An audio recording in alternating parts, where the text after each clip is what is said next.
to Your Health, where we explore the latest in health across the country. I'm your host, Erica Cardenas. It's that time of year when most of us are letting our fitness routines drop off, but we're giving you some fitness inspiration today here at Tough Lotus. But before we get started, let's take a look at what's coming up on today's show. We hear one woman's message about the importance of colon screenings, a community event teaching about heart disease, plus the struggle of addiction and how to get on the road to recovery. All that and more on this episode of Your Health.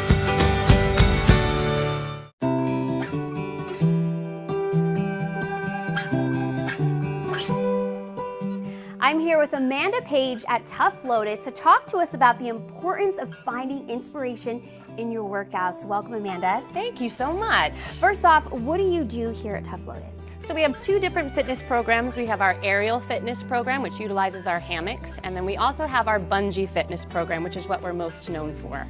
Now, talk to us a little bit about why it's so important to find inspiration in your workout. Well, I know for me and most of my clients, we don't like traditional workouts. We like what I like to call distracting fitness and fun fitness. So it's workouts that you're doing, but you don't necessarily feel like you're working out. You're distracted, you're having a good time, and you get even more of a workout because it's fun. So cool. So you trained in Thailand. Yes. For something called bungee workout. Yes. You actually offer it here at Tough Lotus. What is a bungee workout? So the best part about bungee workout is that it's low impact, but it's high intensity cardio. So if you're nursing any injuries or anything like that, or a little bit older and nervous about landing on that one leg, it's really good for you because it's all resistance training. So the cord is pulling you up. Your job is to keep it down nice and low, and the lower you go, the higher you release up in the air, and then you have to keep your core super, super tight. It's nice because we have different levels. We have a beginning bungee, we have intermediate bungee, advanced bungee, and then bungee pro. So you're always growing and building even more. So there's nothing like it around. I'm the first in the US, and I think maybe 5 more studios have opened up. Now you're actually going to teach me some bungee moves, Yep. right? Yep. Okay, let's go. So that's the little white piece of tape. That's called your anchor point. Anchor point is like your home position. This is where the cord is at its loosest. So the further away we go ahead and walk forward. Further away you go, the tighter the cord gets. You feel that? Oh yeah. Yeah, Okay. awesome. We're gonna start with squats. Squat doesn't feel like a squat. Lunge doesn't feel like a lunge. Everything is completely different. Okay. So don't do this, just watch. When you do a squat, you're actually gonna sit back. And the reason you're a foot in front of your anchor point is so that your cord, when I show it this way, your cord is directly up and down.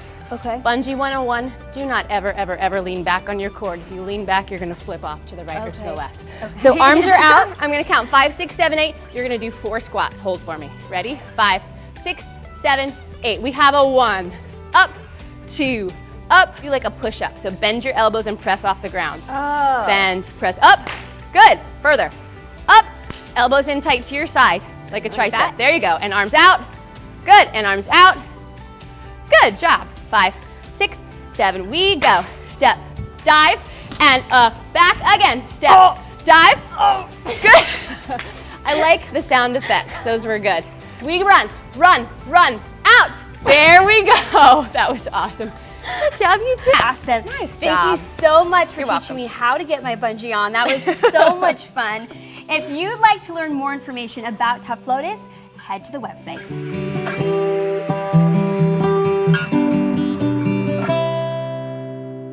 Colorectal cancer is the 3rd most common form of cancer diagnosed in both men and women here in the U.S. Getting a colon cancer screening is imperative to stopping the disease in its tracks. My name is Dr. Deepa Shah, and I'm a gastroenterologist who works at Honor Health. So colon cancer is actually quite common. It is actually the 2nd most leading cause of cancer death in the United States. Colon cancer is very preventable. Colonoscopy is the gold standard test for prevention of colon cancer. So it is one of those things that if it's done at an appropriate time and an early time, you can prevent it from turning into a cancer. All adults at the age of 50 to 75 should have a screening colonoscopy because it is one of the most preventable cancers that we have. So everybody should have a colonoscopy within that age range. They recommend that you do a colonoscopy at 50, and I was adamant that I was not going to do that and fought doing it for quite a number of years until I met Dr. Shah, and she just kept pushing and prodding and really got into the reasons why. It's like, okay, just do this, finally at 57. So grateful that I did. I'm grateful that she pushed me. Just was completely embarrassed at the thought of going through that. It wasn't the prep for a colonoscopy that bothered me, it was just the procedure itself. Went in, told her that, I felt great and she wouldn't find a thing, and as soon as I saw her face, when I woke up, I knew there was a problem.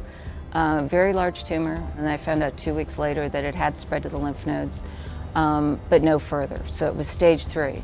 And it again just stresses the importance of getting screened and having a colonoscopy done. What frustrated me, cancer cells replicate in a way that your healthy cells can't.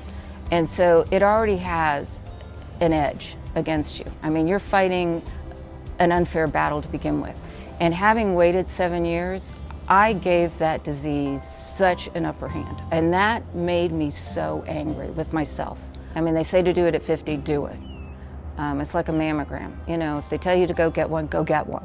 What happens if you don't have it and you end up with cancer is far, far more difficult than how easy this would have been just to go in and have a polyp removed. There are always self-perceived obstacles like, oh, well, I don't want to burden somebody as a driver, or I don't want to take a day off work. But in the end, it is worth it, especially if it is a preventable cancer. If we can find polyps in the colon, take them out, remove them, and prevent a cancer from happening, we've potentially saved a life, and that's priceless.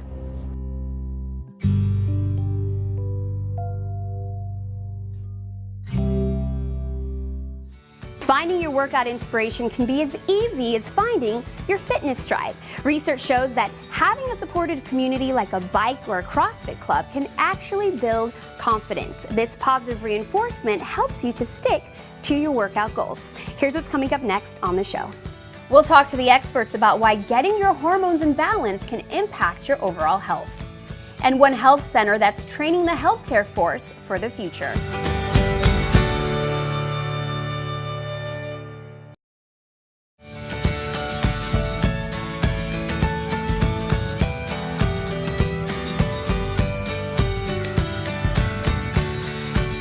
At Sotapelli, they want to reconnect you to the best person you can be and help restore your quality of life. Take a look.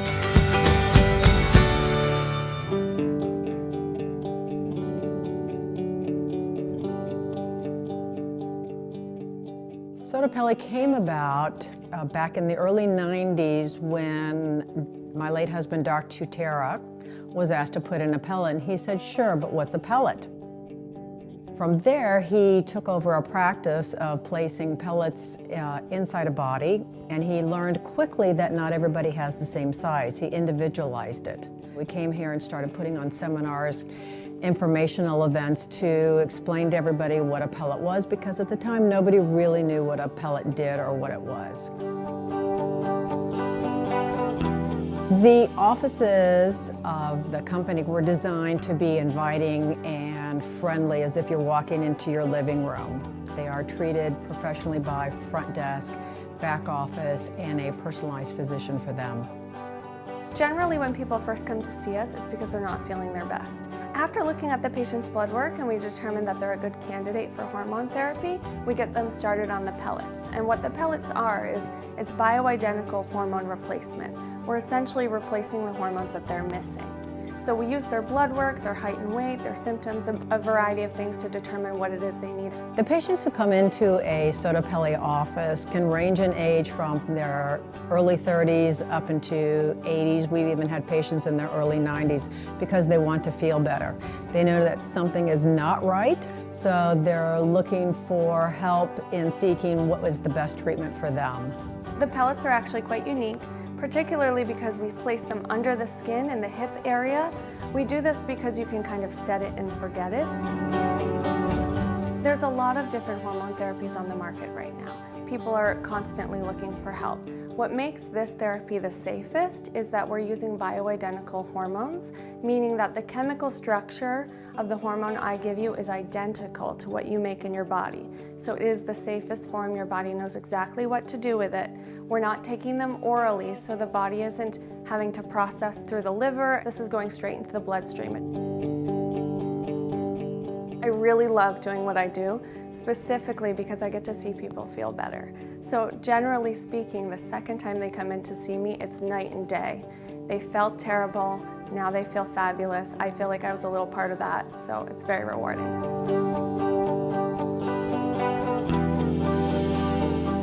We're in 4 locations around the area of Phoenix. We're in Glendale, Chandler, Scottsdale, and Paradise Valley offices. We ask people to visit us online for more information at sotapelitherapy.com.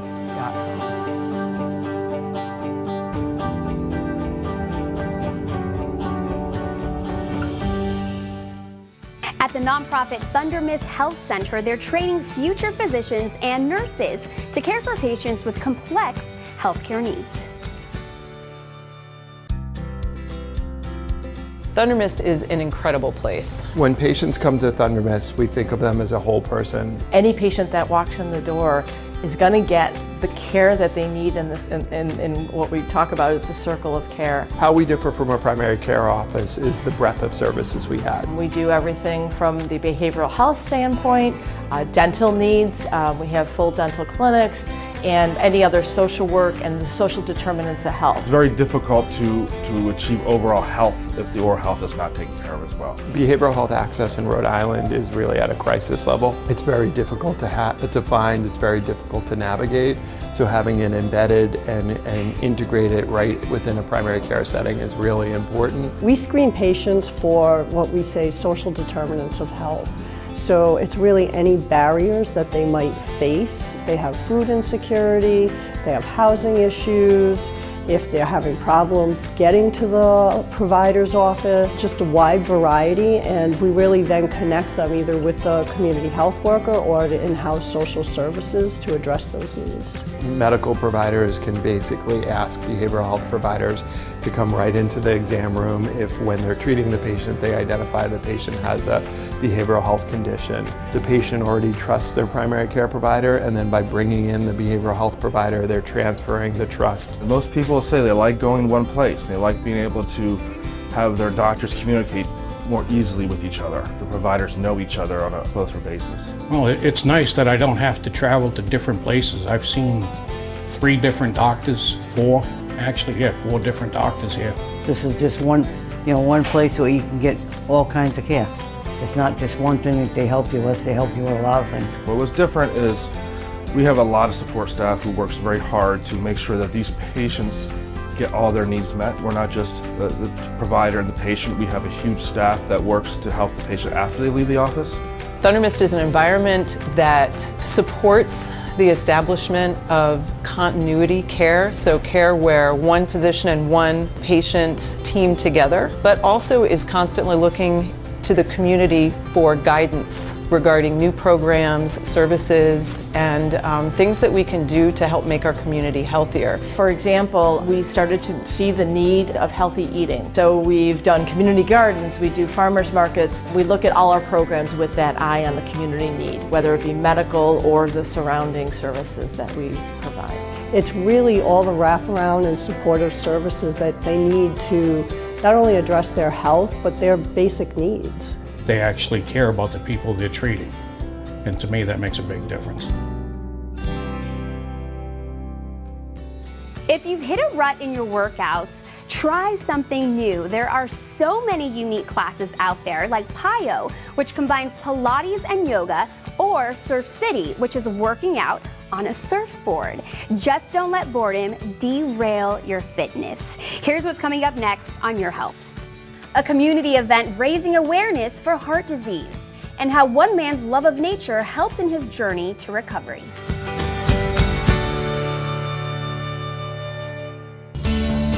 Your Health is brought to you by Thundermist Health Center, a full-service primary care provider with dental and behavioral health services.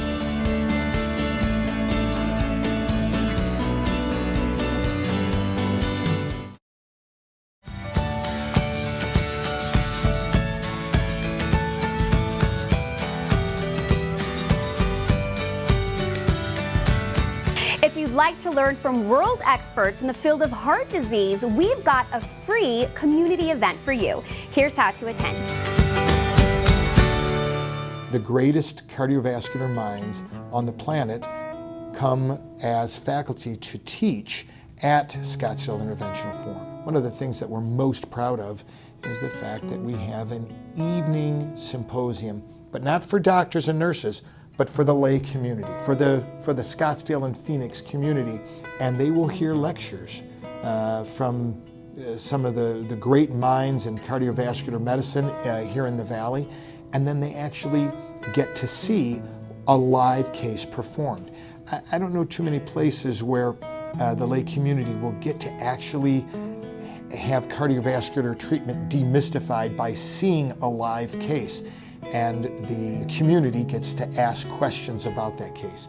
We hear about heart attacks, we hear about blockages, we hear about valve problems, but what does that really mean? It's a really great opportunity to learn more about the #1 killer in the United States and to be able to appreciate all the things that can be done now to help decrease your risk and help to manage that problem if it does arise. We are going to highlight the latest advancements in cardiovascular disease and have cardiovascular experts, surgeons, cardiologists, interventional cardiologists, give them answers to their very important questions about their health, the very basics of their health, to give them direction in their care. As part of the forum this year, we're doing a semi-Mythbusters program.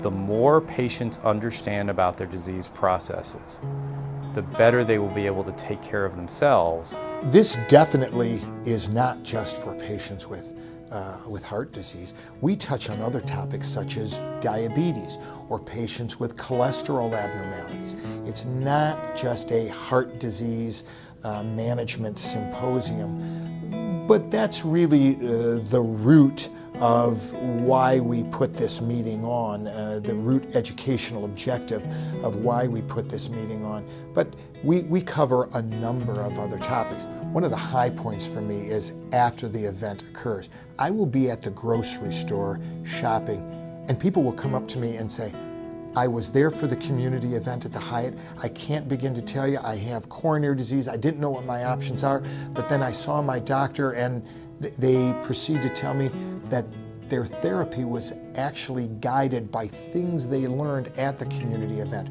This is a give back to the community. Our community is so good to us, and this is such a satisfying give back. And when patients come up and say, you know, that really guided my therapy, what I learned that night, there's no better feeling.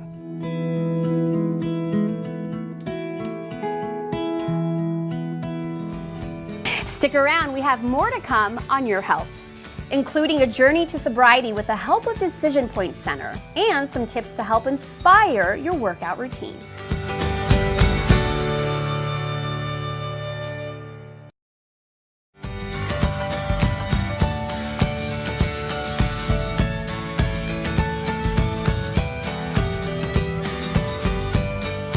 While in college, Scott felt lost and turned to substances to help him cope. But with the help of Decision Point Center, he found his passion and his sobriety.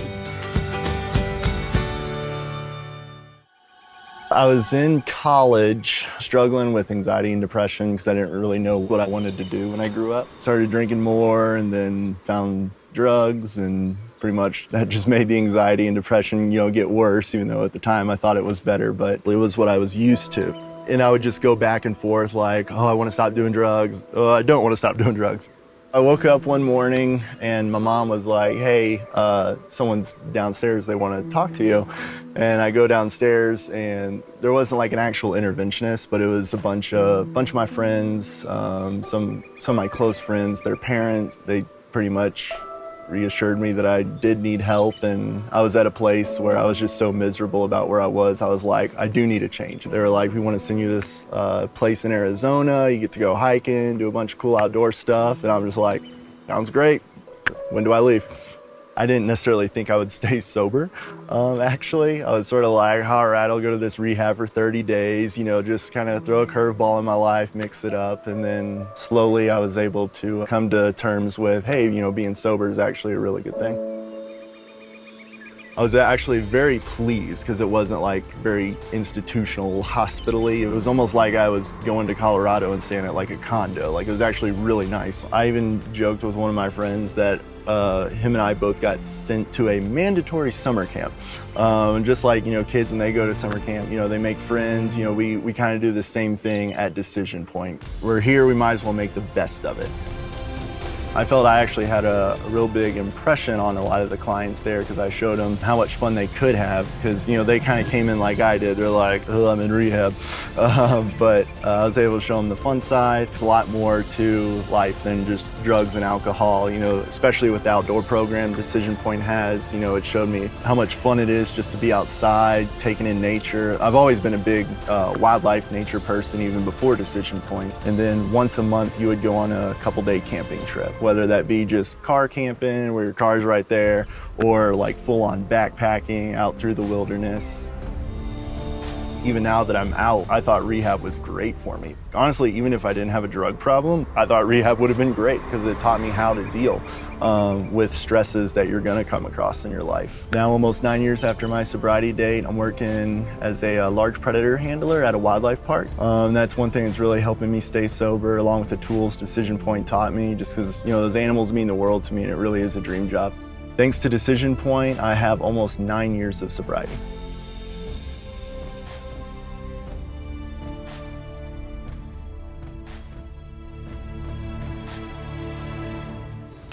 I want to thank Amanda here at Tough Lotus for having me today. I had so much fun. I think bungee workouts are definitely for me. Here are some tips on keeping you on your workout track.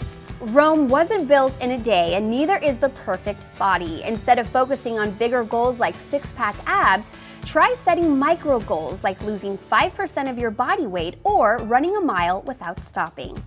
Get a workout buddy. Scheduling regular workouts with a friend will keep you motivated. If you have a friend waiting for you at the gym or park, you're more likely to show up and get excited about your workout again. Remember, you don't have to do it all. Any type of workout is better than none, so even a few minutes is good. Don't think you have to do a marathon. A short walk around the block will do. Getting started is everything. Thank you for joining us on Your Health. I'm Erica Cardenas. See you next time.